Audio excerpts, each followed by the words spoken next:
Obviously, we're joined by Scott McTominay. So Scott, thanks for taking the time to jump on a call. We're very excited to have you in for this next episode of Your Life, Your Style, Your Sports. And Scott, I just want to see, I guess, how you're doing, really. Obviously, COVID has had some repercussions around lockdown, and getting back to football is obviously taking place now. But what's it been like for you guys on the other side of that? Obviously, we're all still in lockdown, whereas you guys now are back training and competing. So what's it been like?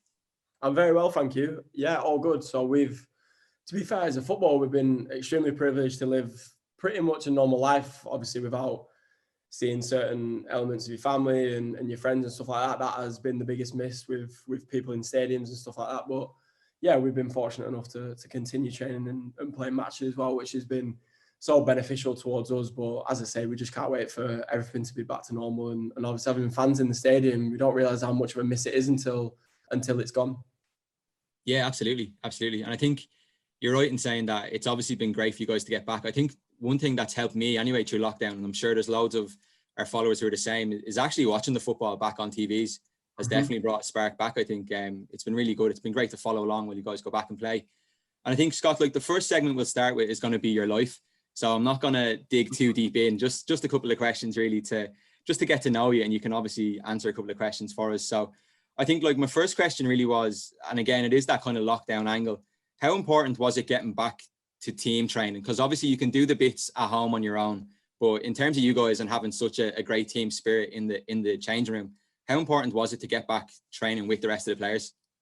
Yeah, lockdown was hard. Like I was living with, I still do live with one of my friends who plays football as well. So I was fortunate enough to have somebody there who I could train with, do proper training, not just going through the motions. And obviously when you go back to training, you're fit, you're ready to go. But as I say, the repetitions of training at home does wear off. Like it sounds all well and good training at home for say a week or two, but then after that, you want the balls back out. You want to play with your mates from football and stuff like that. So obviously for us, it's a big privilege, obviously training and stuff like that. So the camaraderie which comes along with it in the dressing room, even though we're not supposed to be in the dressing room for that long, and obviously on match days going on away trips and stuff like that, it's important that we did get back into that routine of some sort of normality. And obviously for us, since lockdown and since there's been no fans, and obviously everybody's super focused on what they're doing, nobody's going out, nobody's not preparing right for games, and I feel like you're seeing a really good team at the minute. You said there, Scott, that you're living with a mate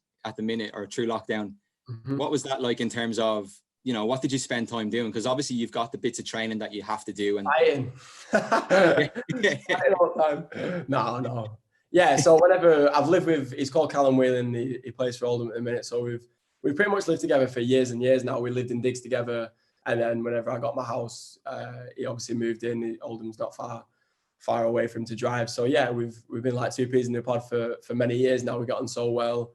We've always got each other's best interests, and we push each other. You know, whenever we had that time where we was off, we was pushing each other hard and training really well. But in terms of, there's not really an awful lot else you can do. We can't go for dinner to restaurants or go out anywhere. So it was just a case of just chilling out, watching the telly, playing the PlayStation every now and again, and stuff like that. Really, it was pretty much the same routine: eat, sleep, train, and repeat, the old classic. That's pretty much the way that we live our lives. Yeah, definitely. And I think it's probably similar to how everyone is at the minute, isn't it? It's just a lot of Netflix. There's a lot of like FIFA, Call of Duty. In terms of just chilling out, what do you like to spend time doing, Scott? Like, is it a case of flick on the PlayStation, turn out the rest of the world and just chill? Or, you know, would you rather watch a movie on Netflix? Like, what kind of stuff have you been watching? What have you been getting up to? Any recommendations for the rest of our followers? A bit of both, you know. We've been playing a mix of everything, to be fair. Whenever the lockdown one was happening, we had pro clubs tournaments. So we was entering pro clubs tournaments and playing as like 5 or 6 in that. So there was 5 of my mates, taking it too serious at times. But and then on COD, we play Cold War at the minute. So just search and destroy, trying to go on streaks, trying to see how many games in a row we can win without losing. But as you say, I'm too competitive. It starts arguments that, so it's probably best that I'm the one who sits out. But yeah, and then obviously on the TV, we just finished The Undoing, which was good. Wouldn't want to spoil it, but the ending's questionable, so I'd leave that for the people to watch. And just stuff like that, sports documentaries. I watched Tiger Woods' is 2-part documentary, which was an eye opener to say the least, in terms of how amazing an athlete he was, but also the flip side of it, the life in front of the camera, which can sometimes not be a good thing. So, but no, obviously huge respect to somebody like that of his caliber. But yeah, pretty much a bit of everything. Cool, yeah. Definitely some good recommendations there for anyone who wants to check them out. Obviously, Scott, like you're talking in the bucket of your life, and you know you've been at the club from a very early age. How big or how important has the impact been of the club on yourself? Yeah, massive. I said this whenever we had a game a couple of weeks ago, and I said like the impact that this football club has genuinely been in my life, and I'll never take that for granted in terms of the way that they've treated me, and they've always showed amazing support towards me and my family. So obviously the way that things pan out, you're not always destined to go into the first team and play as many games as you can. That sometimes that doesn't work. You have to move on somewhere else. But as I say, it's a real credit to just have been involved with the Man United family. I say this to Callum a lot. Like we've both been so privileged to have our upbringing at Manchester United, and there's no really place better to have that, really. Obviously, in my opinion, you have other amazing academies as well, but I'd say Man United is very much at the top. Yeah, definitely. And I think like in a follow-up question kind of to that, when you see it obviously helps. So you're like probably 5 or 6 getting into the academy, and then when you're in the academy coming up and you see like how many just top class players that has produced before you, surely that's got to help. I mean, has it sunk in, I guess, going from an academy graduate to now a first team player, and you know, let's call it what it is, cementing probably a place in that first team? Has it sunk in really for the, say, 5 or 6 year old kid who did start that journey? Has it sunk in where you kind of are in your career so far now? Yeah, obviously it has to sink in, and there's always the same phrase of like, you can never look too far back or too far forward, and you always have to have that stable mindset of never really getting carried away with what you've done, because really what I've achieved is very minimal in terms of the players that this club's produced. I want trophies. I want everything that there is to achieve at this football club, and I won't rest until I'm anywhere closer to that in terms of trophies. So for me, the hard work's started a long time ago, and it's still continuing now. There's no difference from the 6-year-old kid who was super excited to be going to Manchester United development centres to the kid now who is in the first team, enjoying every minute of it and just wanting to improve. Really, you can never set your sights on, oh, I've done so well to achieve 100 games so far. That's nothing in terms of what you have your ambitions set towards. So for me, it's just keeping a stable base in between your ears, keeping your head focused, and obviously continuing that. Okay, then, so to kick off our second segment with your style, I guess the obvious question, Scott, is what are your favourite boots? What kind of boots do you like playing in? What are you playing in at the minute? What was the ideal, like what was the dream boot growing up as a kid? Just, I guess, what's your favourite boots and why, really? Yeah, so when I was a kid, I was speaking about this before on a previous interview. I would say Predators, like the history that's behind it, the tongue and stuff like that. Like I always had a pair of Preds whenever I was like 5-6 years old, and you see Zidane wearing them and David Beckham's of this world, and you just want to be like them as a kid. So I would definitely say them. And obviously now I'm wearing the X's, which are they're perfect for me. They're super light, super agile. I absolutely love them in terms of the way that the boot feels and the way that it looks as well. Bright colours, which always make you feel more positive and stuff like that. So yeah, I would say it's a mix between them two, but I'm definitely fussy about my boots anyway. Yeah, definitely. I imagine so, especially playing at such a top level. You obviously need the elite tech that's in those boots, and it's great that you can obviously talk to that, and you can tell us just how important it is to have those boots nice and lightweight to give you, like, I guess, the freedom to, I guess, almost express yourself on the pitch without almost feeling like you're wearing the boots is probably the best thing. Yeah. Definitely. So I guess if we flip it a little bit, Scott, so we've heard about what kind of favorite boots you had.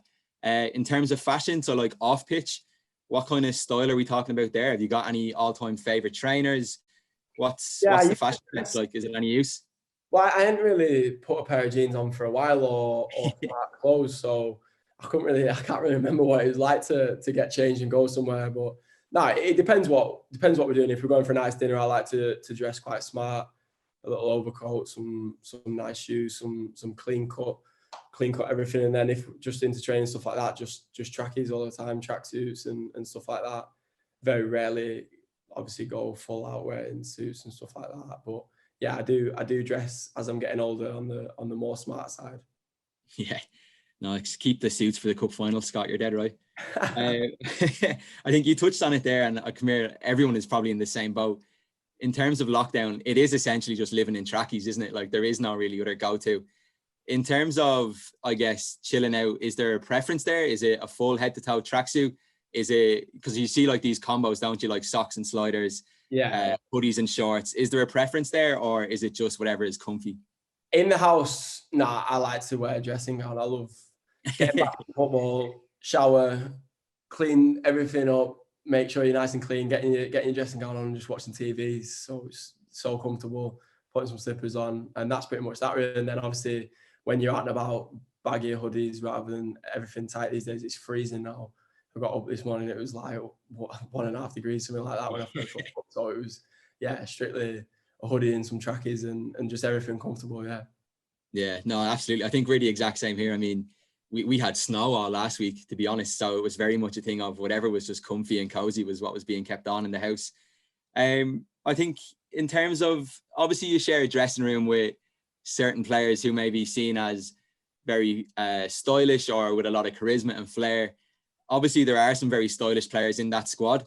I guess the question we want to know is, who do you think is A, the best dressed, and then probably B, the opposite of that is, who's known for having a bit of a dodgier style, or who's maybe the worst dressed in the squad? If names can be revealed, obviously, Scott. Best dressed. Do you know what? I can't really remember who's. I think, do you know, when we go for a team dinner or something like that, it's very rare that someone would come in something that's a shambles, like something that's like, what is that? Like, that's horrendous. So everyone has a good goal, to be fair. Obviously, they take great pride in what they wear and stuff like that. We're all like that. I'm sure Luke Shaw will be saying that I'm never stopped looking at myself in the mirror, which is why. But yeah, we're all, as I say, we all like to present ourselves as best as you can. You're playing for Man United, you have to. It's a given that you present yourself as best you can. So, best dressed. It depends what you like. Nemanja got class, so Nemanja wears a lot. I would say I probably dress more similar towards somebody like Nemanja, or it just depends what day you catch you on. If you're going out somewhere that's a little bit smarter or what, but Nemanja dresses really well. He's got a bit of class, Nemanja, to be fair to him. So I'd probably say Nemanja. Great. So Scott, the last segment in our piece is going to be your sports. So essentially here, we've got a couple of questions for you around growing up in the academy at Man United. I guess most memorable goals. What's it like sharing dressing rooms with certain players? And I think for me, like personally, the first question I'd love to know is, obviously being in the academy from such a young age, and we already kind of touched on it, you are seeing these older lads, these older players kind of progress through the academy. What is it like for yourself coming through that system into the first team and essentially looking around the change room and thinking like, yeah, I've made it because I'm actually playing alongside these top class footballers who I've seen come before me in the academy? What kind of feeling does that give you?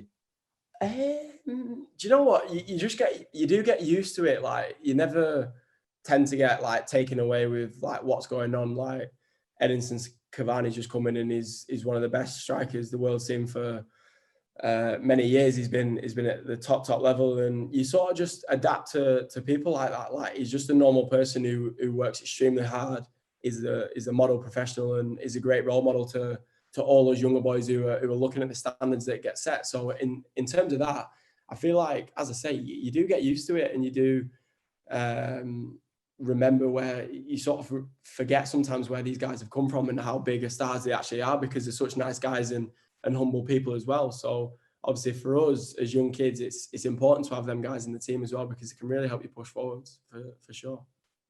Absolutely, yeah. It's and I suppose like it's a great message as well, isn't it, as a young player in any club, I guess, if you're coming through the academy, to actually see players who've come through the academy ahead of you in the first team. It kind of gives you that, I guess, the belief that you can get there at some stage, doesn't it?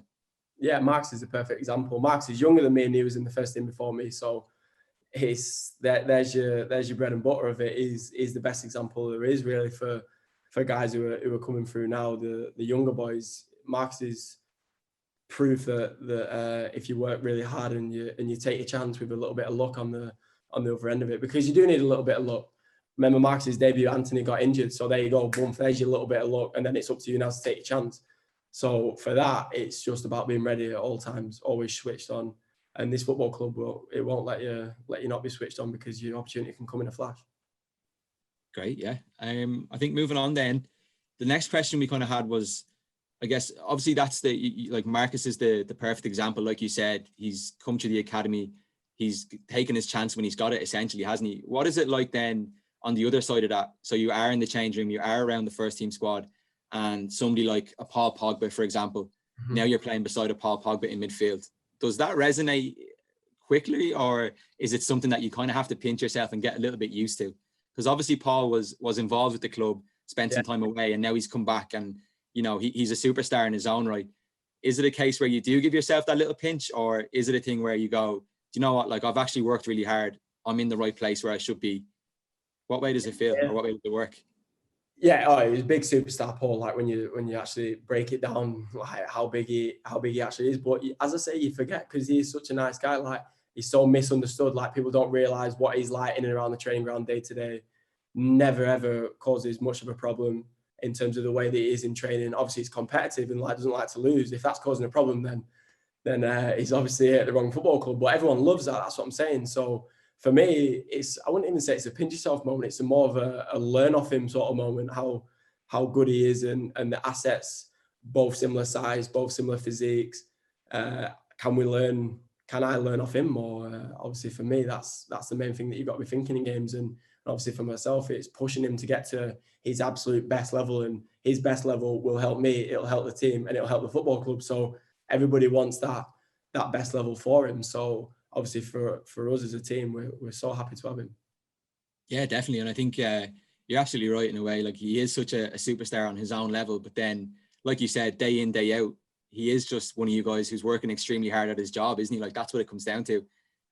It's great to hear that you guys are so competitive in training too, because I think that maybe often gets overlooked. Some people might think, oh, you know, footballers, they go in, they train, etc., etc. But you do have to keep that level of competitiveness there, so that when your chance does come, like you said with Marcus, you have to be able to take it, don't you? It is one of those jobs, really. You know, we do have one question in there about who's kind of sharing who's the Matchday playlist. But if you can just give us an idea of, you know, is there any playlists that you have as go-to? What kind of are your motivational songs, or, you know, who kind of controls the tunes in the dressing room before the game? That'd be a great question to get answered for us. It's a mix, you know. Obviously, Jesse's gone on loan now to West Ham, so Jesse was one of the candidates who was always doing the music and stuff like that. I like a mix, me. Like I like pretty much everything. I like R&B, hip hop. I like Little Dirt, Little Baby, Roddy Ricch. Then you can also flip that to something a little bit different, some country music, stuff like that. I like everything. So yeah, obviously Axel he's always got songs playing on his phone. Whenever you see Axel, he's walking around the training ground with his phone playing music and stuff like that. So he loves his music. He always keeps me updated with Future and Young Thug and stuff like that, who's what's new and what's coming out. So yeah, I'd probably say Jesse, but yeah, I feel like there's a lot of Spanish music which gets played as well in the dressing room, but that gets turned off pretty quick. I was just about to say, is there anyone who kind of, because obviously everyone will go along with it to a point, but then is there anyone who... big. Yeah, the divide's big. Is there anyone, like, you know, you see kind of getting up and you can see they're going to go to put a tune on? Is there anyone who just doesn't get allowed access whatsoever? Or is it a bit like everyone has a chance, you know, you can have your chance and try it out, but is there anyone who gets put off straight away? You get your regular guys who play the music, but then someone will go over to it and change the song, and then there'll just be 5 Spanish heads turn around and look at you like, what are you doing? And it's like, you just got to keep them happy, just keep the Spanish country music or what we listen to on. But yeah, I feel like it's very 50-50 in terms of that. If someone's in the change room first and they put R&B on, R&B staying on, because you'll get 10 heads turning and looking at you saying, what's going on here? But then if the Spanish music on, which is on first, then yeah, you're in trouble if you turn that off. Definitely, David will be all over you. There'll be trouble. Yeah, he's probably not somebody who you want to be on the wrong side of either, to be fair, is he? I think, like, no, that's really good insight, because obviously, like I said already at the top of the call, you guys have really shown throughout the season, not just since lockdown has finished, but throughout the season, you guys have shown like a really great team spirit. And I guess all those little things kind of contribute to it, don't you? Like that competitiveness in training, that bit of banter in the changing room where you can, the playlist, having people, like you said, keeping people happy. If you know that that's what they want on, let them play it. You're just really looking out for each other to get everyone in the best kind of form, I guess. In terms of the season so far, then, obviously for someone like yourself who's having an unbelievable season, pretty much the whole way through. How have you felt this season has gone? Obviously, there's been the break in football, but on a personal level, how do you think you've done? Because obviously the fans at the minute are loving that you've added goals to your game. You've really impressed in key games. How have you felt you've done on a personal level? Yeah, obviously for me, it's not more of a case of looking at like, oh, you've scored a few goals and stuff like that. It's more of a case of like your overall performance and how can you improve. The coaches, Kieran McKenna and Michael Carrick, obviously the manager as well, been absolutely instrumental with helping me day to day in terms of what can I do to get to that next level. That next level is always on the end of the lips. How do you get to that stage where you're starting to really dominate games and playing well for not just 70 minutes, 80 minutes, it's playing well for 90 minutes, having that concentration throughout. So it's been an absolute massive eye-opener. Two of the best coaches that I've worked with in terms of the way that they've prepared me and the way that they've helped me on the training pitch as well. So absolute, so much credit goes towards Michael and Kieran. Obviously the manager speaks for itself, the way that he's improved me as well. So for everything that gets chucked around on social media and people's opinions, stuff like that, I feel like you can't get too much caught up into it, because one minute you're amazing, the next other people have got different opinions and stuff like that. So it's best to just keep a low profile, level head, keep plugging away, and everybody wants to improve. That's literally all I'm there for, is to improve and win trophies. That's what you want as a football player, and nothing else needs to come along with it. Yeah, absolutely. And I think you're right in saying, at the end of the day, opinions are just that, aren't they? It's just opinion. For anyone who's not involved in the club or anyone on the outside, they probably don't see, they obviously don't see the training sessions. They don't see the hard work that goes into preparing for a game. It's just opinions at the end of the day. And I think you're right in saying, just block it out. Just, keep working on your own game. Keep working with the coaches that you're mentioning. For me personally, I'm just mind blown when I hear you say like, oh yeah, you just speak of Michael Carrick as, yeah, he's just one of the coaches. He's just Michael. What is it like, obviously, again, coming through the ranks, seeing the likes of Michael Carrick in the first team? What is it like now learning from someone like him, and then ultimately playing under Ollie, who is, a club legend? Yeah. What is it like then for a lad like that coming through to play under those kind of coaches and managers?